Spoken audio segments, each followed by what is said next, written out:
Hey guys, Aaron here, and today I'm going to be talking about the Nintendo Switch OLED, which came out last week. And if you look back in this channel, not very far back, you'll find a video of our sort of impressions of the Switch OLED when it first was unveiled. And yeah, I was pretty harsh on the thing. I really didn't get the point behind it, especially if you already had a Switch. That was something that it didn't really seem like a worthy upgrade considering how much money it costs as well. You know, we're talking £310 for the Switch OLED.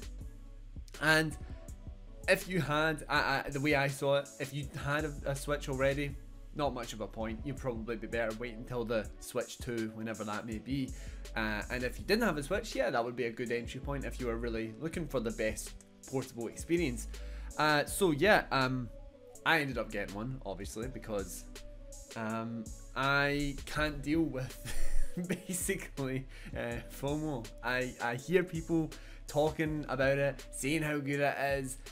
You know, I just happened to essentially like have the opportunity to get it, and I felt the urge, and when I feel the urge to get things, I get it. And you know, I thought it was a real risky buy from me, to be honest.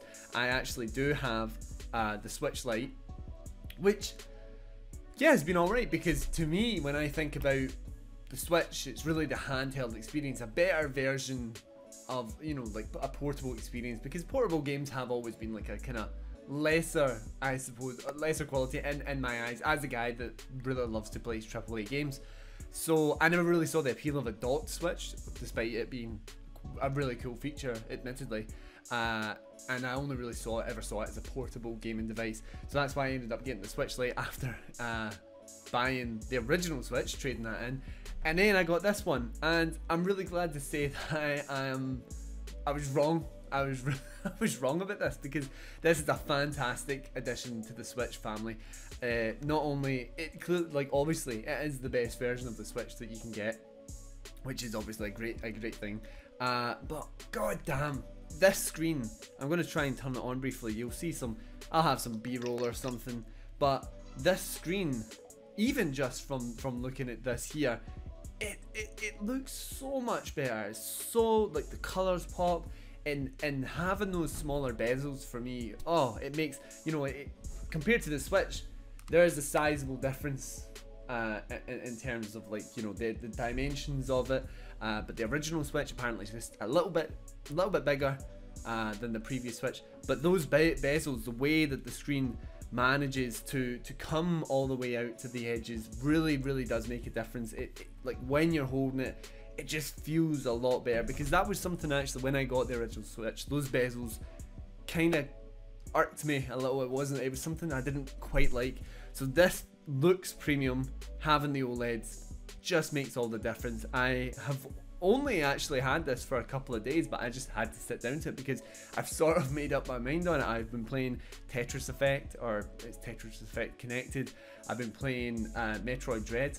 Somebody please help me with that. I don't know what I'm doing. I played a little bit of Hades as well, and each one of those just feels like a far better experience. And not just that, the build quality just feels a lot better. It feels a lot nicer. And something I think honestly is nearly worth the upgrade itself is this little hinge, which is now like a full sleeve, you know, a full range hinge rather than the singular little stick, because it genuinely baffled me that was the direction they went with the original Switch. It was difficult to ping out. I felt like I was picking the thing. It felt like it was going to break. It was so flimsy that if you, even on a solid surface, if you touched it in the slightest, it was falling over. So that is a massive difference. Last night, actually, I was playing some Gang Beasts on the Switch with my partner, and you know, we're sitting in bed and we just were able to sit it in front of us, which you know, you just couldn't have really done with the previous hinge. So that is a great bonus there. Battery life as well, so far seems pretty good. I was playing Tetris Effect for probably a good like 2 hours or so last night, and it only lost maybe 20-30% of the battery.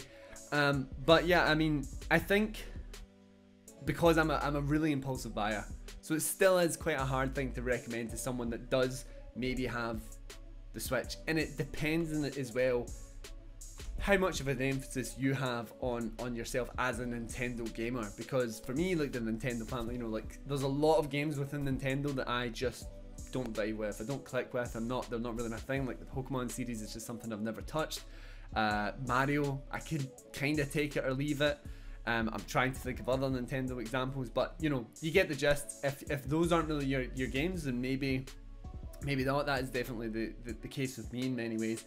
But there are actually quite a few you know, ported versions, ported games. Like I saw Dying Light, you've got Doom and Doom Eternal. Those are available on the Switch as well, which is, you know, great to pick up, great for handheld experiences. And I'm combing my way through the library to find those experiences that I would really like to play on the go. It's a difficult one. It's just what do you look from it? How much do you play at handheld? Because as well, internally, not a lot of stuff that's actually improved. You know, it runs the same. Especially in docked versions. So as soon as you dock this thing, you're losing all of those extra benefits that you're paying for. I mean, actually, I haven't even unboxed it properly. Like all of the TV stuff's still in there. Going from the Switch Lite to this, yeah, that's a great thing, because of course you get back the availability, you know, the Joy-Cons, which are missing from the Switch Lite. But you know, overall, I'm really impressed. I have been proven wrong by this. Tetris Effect in particular, man, get a pair of headphones on and that thing is an absolute banger to play on the Nintendo Switch. It is exactly the kind of game that I like to play when I'm on the go, so like that is, you know, now for me makes it entirely worth it. I love to see that. The colors just really do make a difference, because the previous screens just had a kind of greyed, washed out look to them. And this is a fantastic buy in my eyes. It just depends on what you need from a Nintendo device, what you're looking for, and how much are you actually going to benefit from this. Are you mainly a docked player? Then maybe not. If you're primarily a handheld, yeah, maybe a bit more. And you know, this is a lot of money, because you pay £50 more and you can get a PlayStation 5. Well, in theory, you could get a PlayStation 5. So let me know down in the comments, what have you guys thought of the Nintendo Switch OLED? Have you got your hands on it? Can someone please help me find my way out of Metroid Dread, because I'm genuinely stuck in it now. And yeah, remember to like the video, subscribe to the channel, and we'll catch you next time, guys. Bye.